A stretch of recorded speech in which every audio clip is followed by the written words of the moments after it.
What's going on, Junkie Nation? Gorgeous George and Goes are back. We got another friend of ours from the MMA world who's left for a new endeavor. But we're so excited to talk to him because, again, he had quite an impact while he was in mixed martial arts.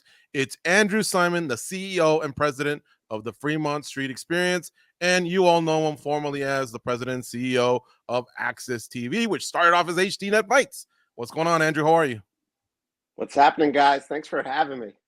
Oh, man, it's going to be like the old days. I got a lot of questions. I'm ready to chop it up, but I'm so excited about Friday night, 8 p.m. Eastern, 7 Central. You are going to be featured on Undercover Boss, the Emmy Award-winning series on CBS. 11th season. We already had the debut episode 1, and you're on week 2. And I've been checking out all the previews. A couple tears have streamed down my cheek. I can't wait for Friday. Yeah, this is going to be unbelievable. You know, for 12 years, I was behind the scenes in pro wrestling, mixed martial arts. For the first time, really ever, I'm on screen. But most importantly, we're showing off Fremont Street Experience here in Las Vegas, the downtown area, and the employees and what their jobs are really like. And it really gave me a chance to go back. 30 years ago, I dealt blackjack from 8 p.m. to 4 a.m. So it's like going back in time and doing those jobs where really the work gets done in Las Vegas.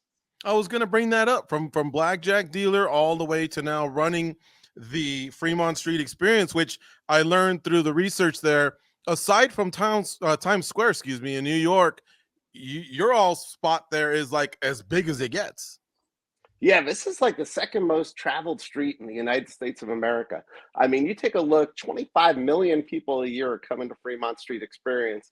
And one of the reasons I did this was everybody knows about the Las Vegas Strip. Everybody knows I want to see everything there is on the Strip. But about 50% of the people come downtown. I want it to be 100% come downtown when they come to Las Vegas in the future. And I get it because there are a lot of people that are only Strip people, and there's actually some people that are only downtown people. You're not as worried as much about the Strip. You're saying those Strip people, come on over. We got a lot to offer. Spend a day here out of your weekend is what you're saying. Yeah, we're like no other place on earth. I mean, we have the largest single digital display in the world. We got a zip line that goes 1,400 feet, 5 city blocks long. We have 600,000 watt sound systems, 50 million LED lights in the canopy out there. We got live music, about 20 hours a day of live music. I mean, it is an entertainment overload when you come to Fremont Street Experience. And I get that Fremont Street Experience does need to be visited over and over because there's so many people that haven't given it a chance, as it's kind of had its rebirth a while ago, and it just keeps getting better and better with new venues like the D about 5 years ago, Circa last year. And yes, I've been on one of the 2 zip lines. I believe I was more on the JV one versus that new Slotzilla one that's a lot bigger and a lot higher. Yeah, you get to fly like Superman or Superwoman, 5 city blocks. You probably sat in a little chair pose, you know, going down there for half the ride. But there's one that goes 5 city blocks. You know, you mentioned MMA Junkie. You come on down. I'll give you a complimentary ride with Ghost, and you guys check it out, and you'll see what the difference is.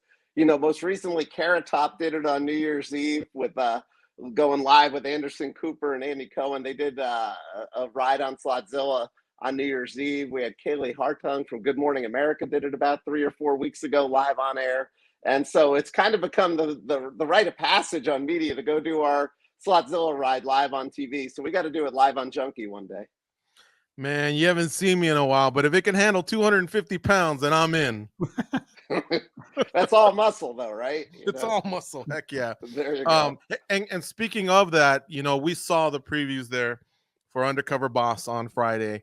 And I know there's some things that we can't talk about, but I believe whatever's out there for us to look at and preview, we can. And you actually, it looked like, at least from some of the pictures, that you got to touch base with some of the employees involved in the zip line. Oh, yeah. Yeah. There's going to be one segment where you see I do work the zip line.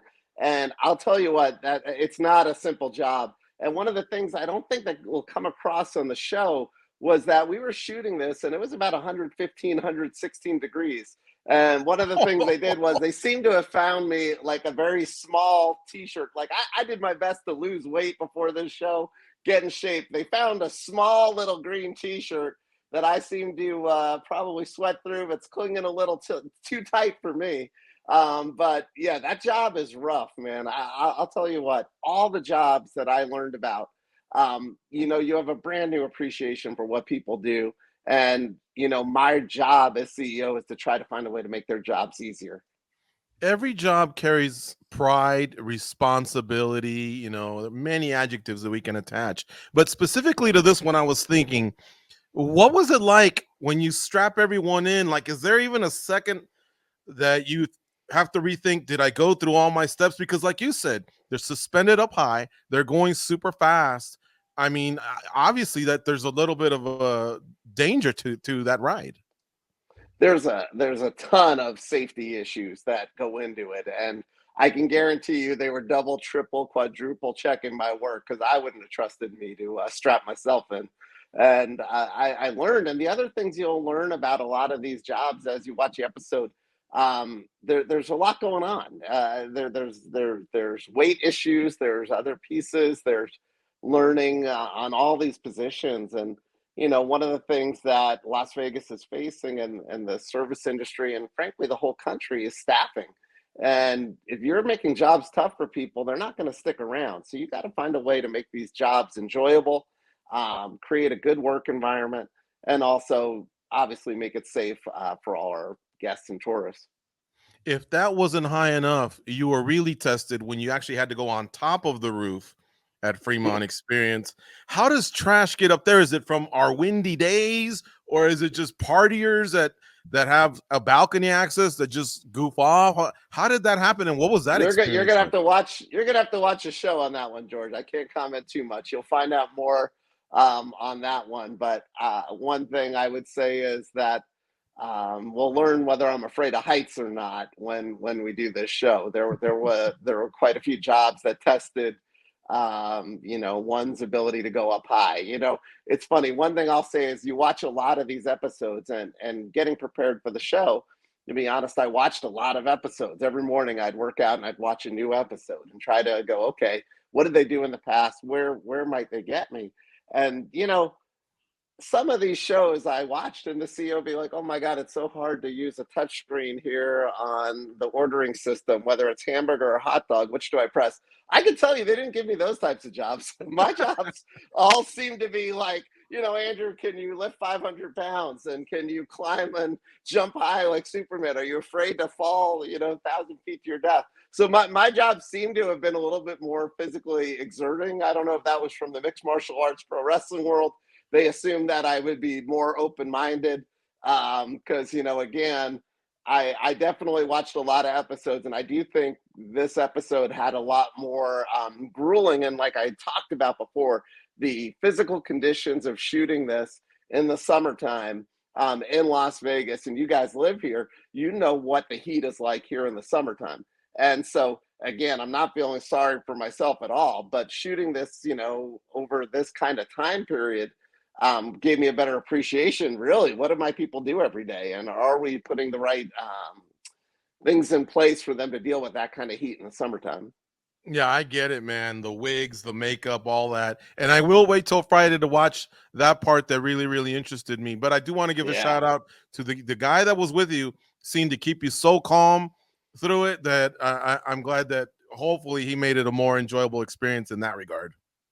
Yeah, I mean, again, our employees are great, and they really wanted to teach me the jobs. Obviously they didn't know who I was, but the pride they take in their jobs and in Fremont Street as a whole. That's the one thing I've learned, is that at our company we have so many people that have been there for decades, that have been there, some of them since Fremont Street opened in 1995, Fremont Street Experience. So they have so much experience and care so much about the property, and just watching that and the pride they take, just even on New Year's. And it's just, we had a big New Year's Eve celebration on Fremont Street Experience, and I was down there the whole day and all night, and then at 2 a.m. I'm walking back up the street, and I saw one of the people that was on the show, and watching her clean up, and the whole street was almost clean by 2 in the morning, and I kept calling her and she didn't hear me. And I was just watching how diligent she was about doing her job. It's not an act for TV. It's not an act for the CEO. It's not an act for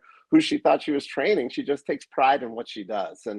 And that's what you look for in employees. And to be honest, my whole career, it didn't matter what job I did. I always took a lot of pride in everything I did, from dealing blackjack and baccarat roulette to working in kitchens. Like, I always wanted to be really good at what I do.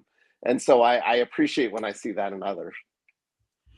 Andrew, we've always known you as kind of a behind the scenes type guy. Even when you've had every opportunity to be in front of the camera, sometimes you've chosen to, but other times you've kind of been in the background. So to hear that you were going to do this from beginning to end, how long is it from the moment that they contact you and say, this is what we'd like to do, and you agree, to the moment it actually gets done? And what was your thought process when that idea was thrown your way? That's a great question. Yeah, I had about 12 years where I mean, I may have done Inside MMA twice or three times over 12 years. It wasn't my dream to be in front of the camera or a personality. And what happened was I started this job in September of 2020 during the pandemic. AXS TV had been sold, was figuring out what I want to do next. And this job kind of came up and seemed real interesting, a completely different challenge, completely removed from MMA, pro wrestling, and everything I had been doing. And it was kind of a little bit scary at first, and just trying to make that decision. And so I took this job in September of 2020 in the middle of the pandemic. I heard from Undercover Boss for the first time in October of 2020, just 1 month into the job. Wow. And I was kind of like, well, this would be a really great way to hear, because people really didn't know me, I thought, at that point. And I could kind of do this, learn a little bit more about all the jobs, the positions, what to do better. Kind of tested it out with my board. Hey, what do you guys think? Do you guys want to do this? Because it's not my dream to do it in life. They were like, you should definitely think about it. Do you want to do it? And we went back and forth, and we went through the process all the way from October of 2020. And we probably didn't shoot it till maybe 10 months, 11 months later goes. And, it was, and trying to keep that secret in Las Vegas, while there are people who are dedicated to rumors and finding stuff out, it really tested everything to keep that secret, because if this got out, the whole show's a bust, and all the money based on the production and getting ready for the show, everything would have been ruined, and the show doesn't air, and you waste all this time and money and energy. So I was really proud that we were able to keep the secret for as long as we did. Well, part of that keeping the secret is obviously the disguise that you wear. I guess my first question to these people would be, what are you going to make me look like? What are the ideas and what kind of input would I have towards that? Did you have any input towards the disguise, or were they like, this is what you're going to look like, and that's Yeah. that? Yeah, I had zero input, and I had no idea what that disguise was going to look like. They had me, do some measurements on my own of what, like, my glasses prescription, a wig size, things like that. But literally, I did not know what I was going to look like. And I don't know if you guys saw the clip where they kind of had me in the bathroom. The woman is, or her name Shelby, was getting me ready to put on the makeup and wig. I didn't know until that moment what I was going to look like. And then I walk out and see my best friend Dave and my girlfriend. They had, that was the first time I saw the disguise. It was the first time they saw the disguise. So that's the part of it that, like, gets really frustrating. I already see online where people are like, oh, the disguise looks like crap, or you look like crap, or, I would know you in a second. They had no idea for a second. I mean, none of us know anything, and that part of the show is 100% legit. I knew nothing about the jobs that we were doing. I knew nothing about the people that were involved. I knew nothing about the disguise. They do keep you in the dark on all of it, and they do a fantastic job at it. Because of that, was every day as nerve wracking as the first day, or did it get easier as you went along? um so the jobs, yeah, they were hard, and they were physically, they took their toll on me a little bit. I mean, I like to think like I'm a physical specimen, like Brock Lesnar or something like that. But the truth was, after doing some of these jobs, trying to do the next one, because a job might go 17 hours one day, and then you sleep 4 hours, and then you're doing 15 to 18 hours the next day, and then the next day, all different hours and times. It wasn't like a normal schedule, because Fremont Street operates 24/7. So I did some overnight jobs that went in from overnight to the next day till the next evening. And so, um, it just took its toll on me. So nothing was, I wouldn't say nerve-wracking, but physically by the end, I think, I think you see me scraping gum in one of them. I'm not even sure I could lean over to scrape the gum. I was doing my best I could at that point. Um, I wanted to ask you, you've always had a great relationship with your employees, whether you're hands-on or like you said, being a boss from home. But what did this show do in terms of your connection with your employees? How much did you learn in that regard? Yeah, this gave me a whole new, again, there were some jobs, and that you're just amazed that employees, um, again, whether it's equipment failures or whether they weren't being given the right supplies or whether there were better ways to do things, that wasn't getting to my desk or that wasn't getting up to me. And some of these solutions might be hundreds of thousands, some might be $1,000. And if $1,000 makes all your employees a lot happier and you don't do it that day, you're a terrible boss. And so, like, some of these things, I wanted to implement like in the moment right then. And so, again, and other things are long-term pieces for employees. Some of them, you when you do the job yourself, you're like, wow, if I was doing this every day, what would I need to be successful? And sometimes, new eyes on problems, some things you could solve immediately. So again, overall, having that view and appreciation of what people do on a daily basis, and knowing you have the ability to affect change and make change not only in the workplace but in their lives, and impact change in their lives, was real important to me. What was it like when this was revealed to your employees? The That reaction? you're gonna have to see. You're gonna have to see that. I mean, that, I got to give a reason to watch, but I will say that the most rewarding part of doing this show is knowing that you can change people's lives, and I will say I think we do. And then now you're obviously limited because of filming and time. You can get to be a part of certain jobs, but do you think you'll have an interest in now getting to know every single job in detail, or do you even need to do that? Yeah, I mean, I didn't get to do every job on the street, and some, the reality is you need different training to do different jobs that maybe I wouldn't be able to get that quickly. But I've always been appreciative. Listen, I grew up, both my parents were educators, and I've always worked since I was 15 or 16 years old. I've done jobs from the front line up. I've always been appreciative of the front line and everything they have to do. And that's where you learn stuff, right? Being a CEO or being a president or VP, we don't get to see the daily interaction with customers and hear what's going on from the same way the front line will. And so I've always had a huge respect for what they have to go through. And during COVID times and during, the craziness of the last year and a half with, you have to wear a mask, you don't have to wear a mask, you vaccinate, don't vaccinate, and the abuse front line has had to go through over the years. Um, Again, our people are spectacular on Fremont Street. And again, the one thing about the show, that it's not going to show every pretty moment, right? This wasn't a pure marketing piece to make us look good. There's stuff that's good, there's stuff that isn't, but as a whole, are we a good place to be, and what can I do to make people's jobs better?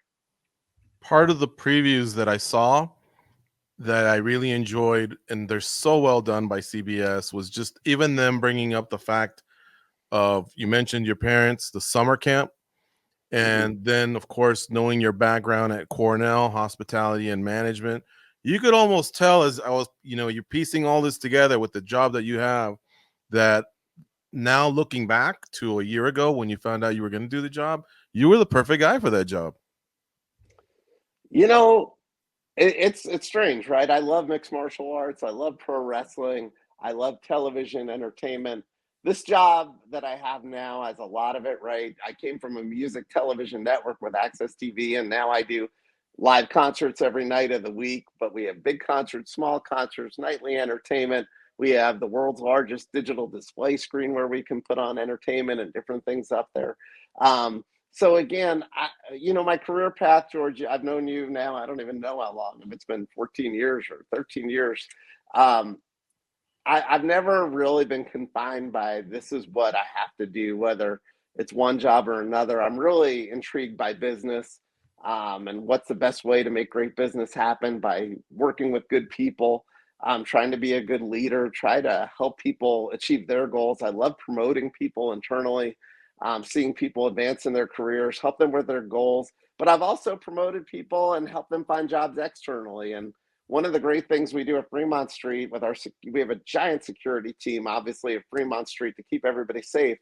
But even like last month, I believe we had 2 or 3 officers become Metro Henderson and North Las Vegas Police Department. And that's an honor when they choose our people and people get career paths. So I'm really interested in business careers, motivating people. So whether it's in mixed martial arts, whether it's pro wrestling, whether it's Fremont Street, but again, I like the challenge, and so far it's been working out pretty great. Andrew, we're going to keep you just a couple minutes of OT here. Goes has a couple more, and then I want to do a quick blast so everybody knows exactly what they can expect at Fremont Experience. Because if you haven't been downtown in years, folks, you definitely have to go. Goes, go ahead. Well, Andrew, I think our audience is so used to seeing you in mixed martial arts, right, behind the scenes. And I wanted to ask you, like, now that you've been disconnected a little bit from that, looking back, what would you say was your maybe a mark that you left on our sport because you were entrenched in it for so long? Is there one thing that you're very proud of that you did for our sport? Yeah, there's a lot. I mean, I take a look back and with HDNet and then Access TV, those were great years. And I think, we created so many opportunities for fighters to be seen for the first time on television, the first time they did interviews backstage. We brought Fedor Emelianenko to the US for the first live fight ever when we did that Yaranoka show from Japan. We worked with everybody from Pro Elite to Strike Force to the IFL to WEC, and I think at one point, and you guys might know better than me, we worked with 50 plus mixed martial arts promotions. We've seen how LFA has grown and Lion Fight Muay Thai and, CES MMA, and they're all still going and doing great. And so when I take a look at all the champions that have been out there and, all the guys that we met over the years and still work with over the years and create again, like we talked about, careers for guys. And again, in pro wrestling, the same thing happened as well. We did amazing stuff. Adam Swift and I on our team and the rest of the team at AXS TV. I mean, so many of the guys that we worked with from Ring of Honor and New Japan, and wow, even Women of Wrestling, but really the New Japan and Ring of Honor guys are all superstars in WWE and All Elite Wrestling, multi-millionaires across the board, whether it was Seth Rollins or Kevin Owens, and Chris Jericho got another lease in life, and Jim Ross, again, and when I say another lease in life, Chris Jericho is one of the biggest superstars in the world, and his fights with Kenny Omega were huge on our network. And Chris is one of the biggest podcasts, and JR is back doing AEW. And I take a look across the board in the pro wrestling world to mixed martial arts, and I think that AXS TV really played a big role in a lot of people's careers. And also from the broadcast side, love to see what Michael Chavello is doing now, with One and all the people out there. Again, we had a great run over there, and I think we left a big mark in the industry, and taking it to the next level. Watching fights live, I've seen a lot, different promotions, a lot of different styles. But one night that will always stick in my head was when there were actually fights on Fremont Street. And I remember Chris Cyborg was at Lion Fight, and I just remember the way I describe it to whoever wasn't there was you actually felt like you were inside of a video game or something. It was the coolest experience ever. Do you think at any point these careers can maybe cross paths again where mixed martial arts or boxing or pro wrestling could ever come back to Fremont Street and you can kind of the best of both worlds there?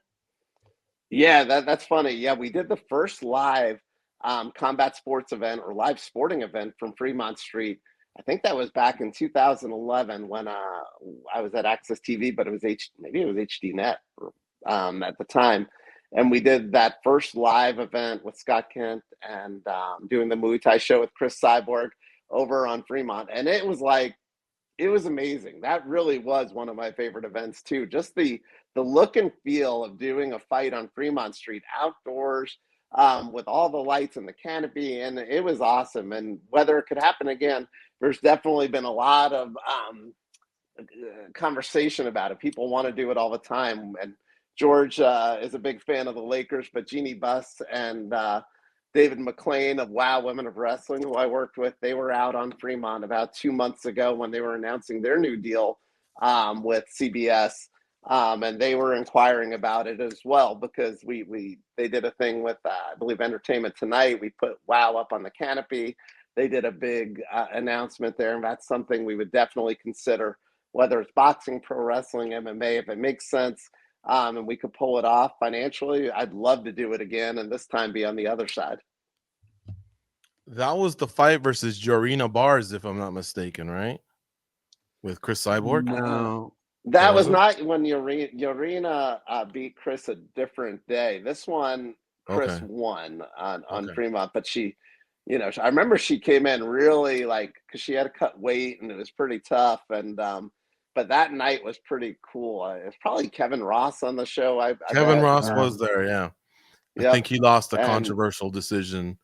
yeah, that night, just the visuals and the photos, if you ever get a chance to pull those back up, that was such a cool night. Yeah. I have a good picture of myself, Pat Miletich, and the late Daryl Ewald and Chevello in the ring there. And it was just such a cool night to pull that off in our hometown, because you guys know doing outdoor events is always a risk to begin with for to have it come off magically. We had New Year's Eve the other night, and we didn't know if it was going to rain, snow, wind. You never know what's going to happen when you do an outdoor event.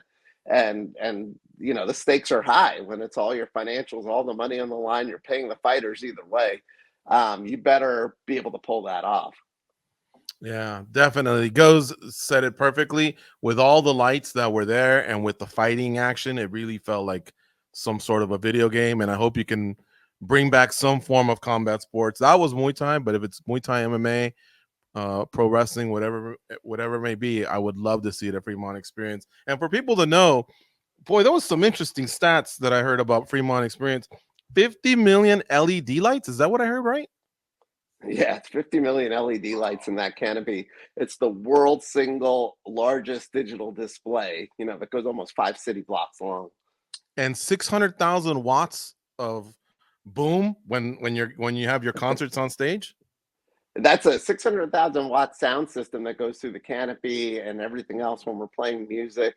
When we have our shows, we have Shakira, the Killers, Imagine Dragons. We have shows that go on the hour that are specially designed for the Viva Vision canopy, about eight-minute shows where we feature that our Viva Vision canopy along with the sound system.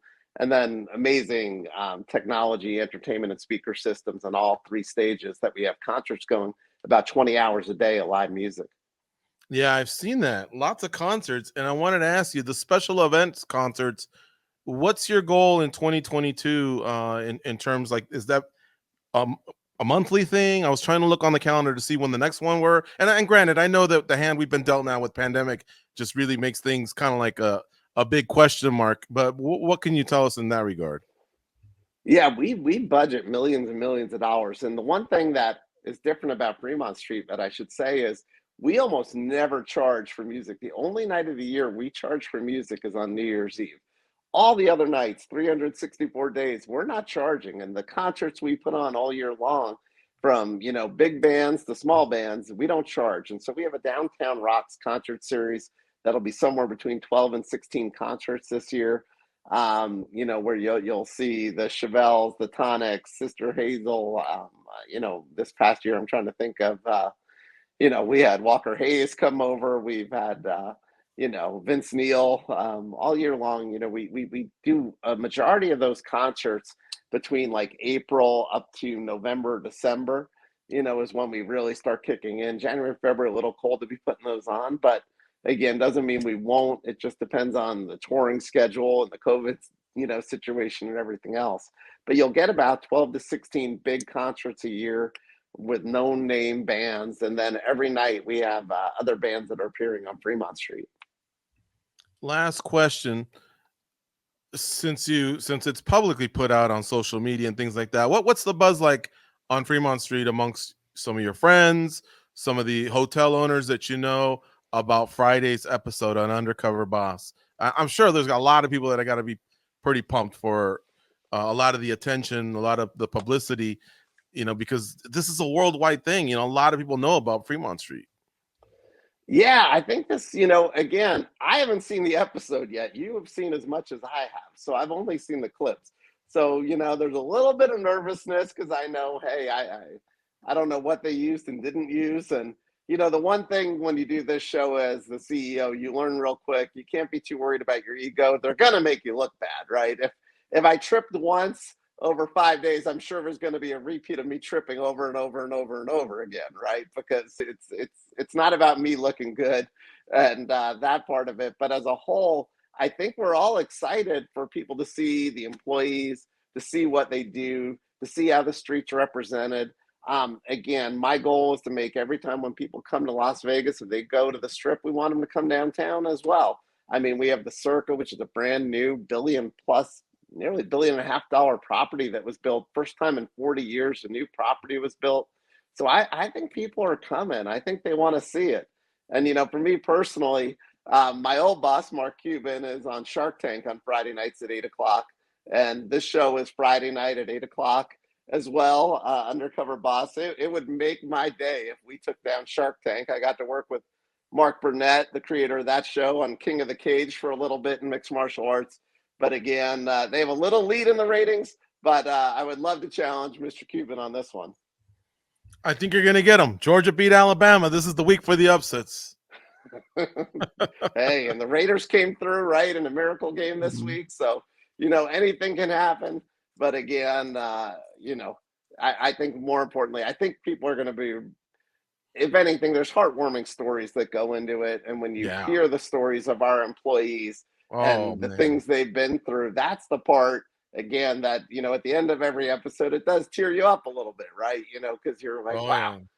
I know I have it good in life, and I've had a pretty easy life, all things considered, compared to what some other people have been through. And so the ability to do this show and really know that you just changed somebody's life as well is what really made the show for me.